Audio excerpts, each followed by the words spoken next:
Swabi TV के मुअज़्ज़ज़ दोस्तों, मैं हूं जहांगीर खान। तमाम देखने वालों को और सुनने वालों को अस्सलाम वालेकुम।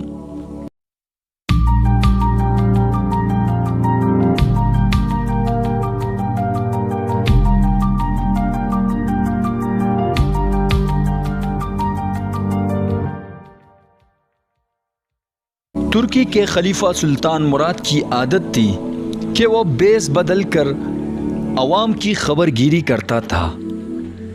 इसने एक रात अपने सिक्योरिटी इंचार्ज को कहा कि चलो कुछ वक्त लोगों में गुजारते हैं। शहर के एक किनारे पर पहुंचे तो देखा एक आदमी गिर पड़ा है। बादशाह ने इसे बुलाकर देखा तो मुर्दा इंसान था। लोग इसके पास से गुजर कर जा रहे थे। बादशाह ने लोगों को आवाज़ दी, इधर आओ भाई। लोग जमा हो गए और वो बादशाह को पहचान ना सके। पूछा क्या बात है? बादशाह ने कहा आदमी मरा पड़ा है, इसको किसी ने क्यों नहीं उठाया?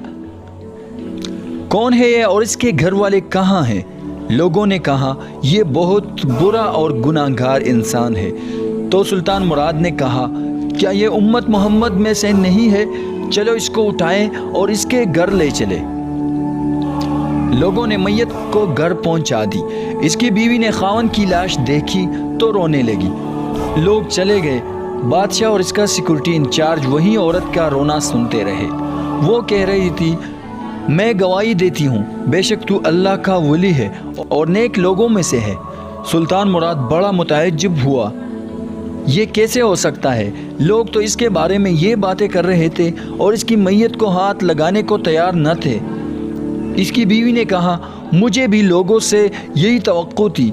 असल हकीकत यह है कि मेरा खावन हर रोज़ शराब खाने जाता, जितनी हो सके शराब ख़रीदता और घर लाकर गले में बहा देता और कहता कि चलो कुछ तो गुनाहों का बोझ मुसलमानों से हल्का हो।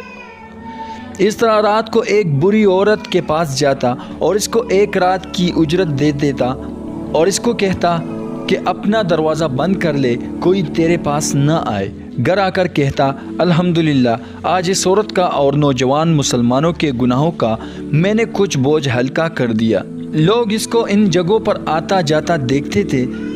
मैं इसे कहती थी कि याद रख जिस दिन तू मर गया लोगों ने तुझे ना गुस्ल देना है, ना तेरी नमाज पड़ेगी और ना तुझे दफनाएंगे। वो मुस्कुरा देता और मुझसे कहता कि घबरा मत, तू देखेगी कि मेरा जनाजा वक्त का बादशाह उलमा और औलिया पढ़ेंगे। ये सुनकर बादशाह रो पड़ा और कहने लगा मैं सुल्तान मुराद हूँ, कल हम इसको गुस्ल देंगे, हम इसकी नमाज जनाजा भी पढ़ाएंगे और इसकी तदफीन भी हम करवाएंगे। चुनाचा इसका जनाजा बादशाह उलमा और औलिया और कसीर अवाम ने पढ़ा। आज हम बाज़ार कुछ देखकर या माज दूसरों से सुनकर अहम फैसले कर बैठते हैं। अगर हम दूसरों के दिलों की बीत जान जाए तो हमारी ज़ुबानें गूंगी हो जाए। तो दोस्तों आज की ये वीडियो थी, उम्मीद करता हूँ आपको ये पसंद आ गई होगी। इसको ज़्यादा से ज़्यादा लाइक करें और कमेंट्स करें और जिन दोस्तों ने हमारा चैनल सब्सक्राइब भी नहीं किया तो प्लीज़ इसको सब्सक्राइब करें और साथ में मौजूद घंटी दबाना ना भूलिए ताकि हमारी हर नई वीडियो की नोटिफिकेशन आप तक सबसे पहले पहुंचे। तो दोस्तों अपने भाई जहांगीर खान को इजाज़त दीजिए। अल्लाह हाफिज़।